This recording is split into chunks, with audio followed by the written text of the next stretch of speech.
Alright, so today in 1.4 we're going to be subtracting positive and negative integers. So yesterday we were adding them, and I want you to think of today as they're all subtraction problems, but our goal is to make them addition problems. So whenever you see subtraction with negative numbers especially, the thing you're going to want to do is called adding the opposite, because we don't like to deal with negatives and negatives. There's some funky rules that happen.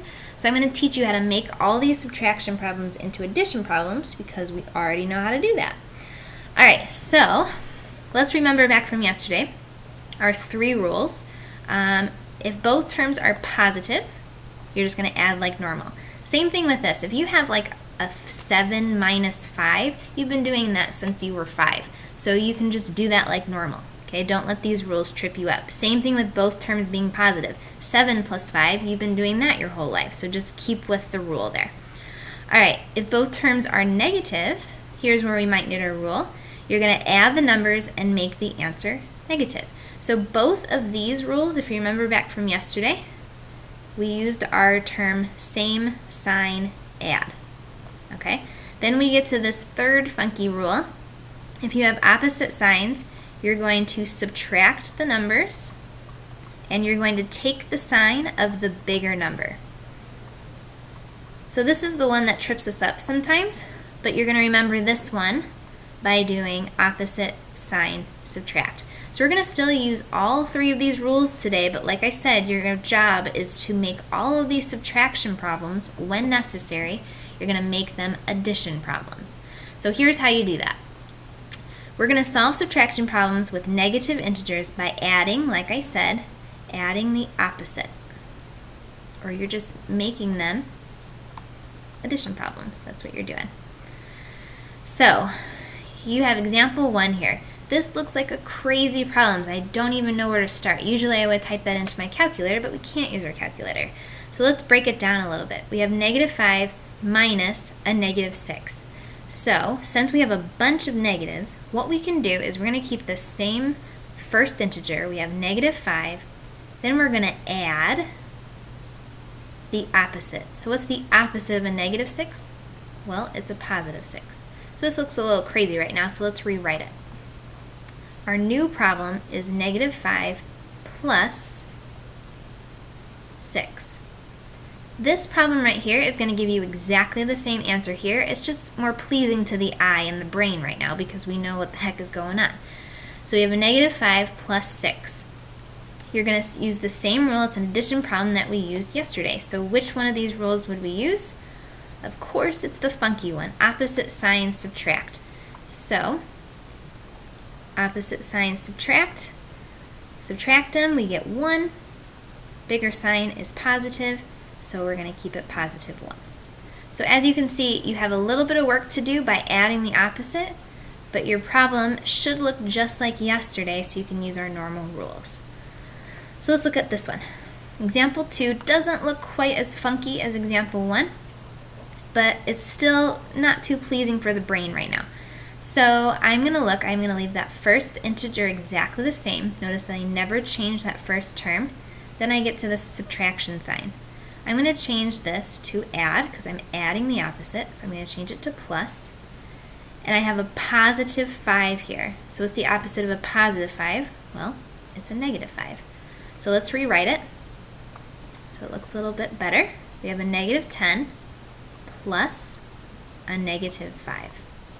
So this is just like what we did yesterday. We're going to remember our rule. They have the same sign. So I'm going to do same sign add. So we have, add them up, 15, and make them negative. Again, a little bit of work to start, but then we get right into what we were doing yesterday. So extra bonus points if you can tell me this tomorrow. This is just another fancy way of saying adding the opposite, or what we did up here is called the additive inverse. So if you can tell me this tomorrow, extra bonus points here. Inverse is just a fancy way of saying opposite. So I'm sorry that doesn't look very great, but you get the gist. Alright, So here are just a bunch of examples. If you think you've got this, you know what you're doing, go ahead and try it without me. You can pause the video, try it. I'm going to walk you through each one. If it's not necessary for you, work them out and then just check your answers at the end.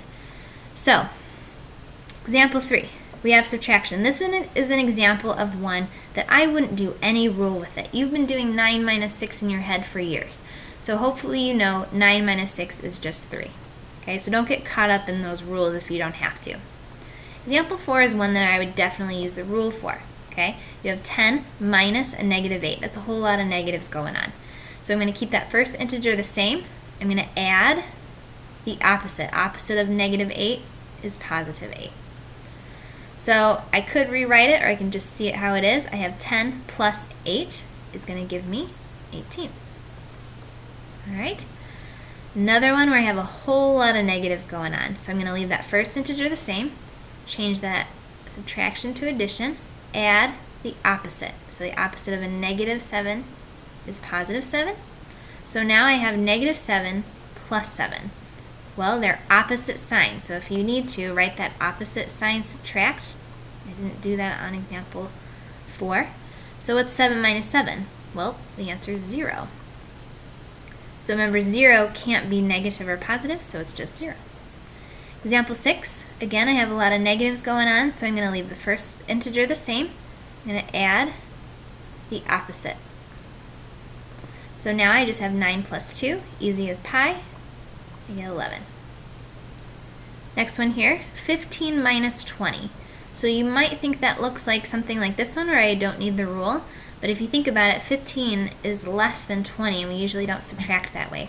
So this is one where you might want to change it. We're going to leave the integer the same at first. We're going to change this to addition. The opposite of a positive 20 is a negative 20. Oops, sorry, that looks like a 7. So we have 15 plus a negative 20. So my rule, opposite sign subtract. So 15, or 20 minus 15 is going to give us 5. And our bigger number is negative, so I'm going to make it negative. Alright, next one. Negative 3 minus 3. A lot of people will say 0 with this one, but if you break it down and use the adding the opposite, you'll see that it's not. So we have negative 3, add the opposite. So negative 3 plus negative 3, these are same signs, so same sign add. So we have 6. They're both negative, so my answer is negative 6. Be very careful of this one because that one trips people up a lot. Alright, this is one, if I look at it, it doesn't look like I need any rule. I can do 5 minus 5 in my head. That's just going to be 0. A lot of people are going to put 0x, but that is not correct. Okay, 0 can never have a positive or negative. It can never have a variable attached to it. So my answer here is just 0. Last one, got a lot of funky negatives going on. Leave the first integer the same. We're going to add the opposite. So we have different signs here. So opposite sign subtract. And we have 11 minus 6 is going to give us 5. Bigger number is positive, and this time I am going to keep those variables attached. Alright, so keep your rules in mind. Don't forget those, and remember, you don't change anything with the first integer, you just add the opposite at the end. Alright, we'll review this tomorrow.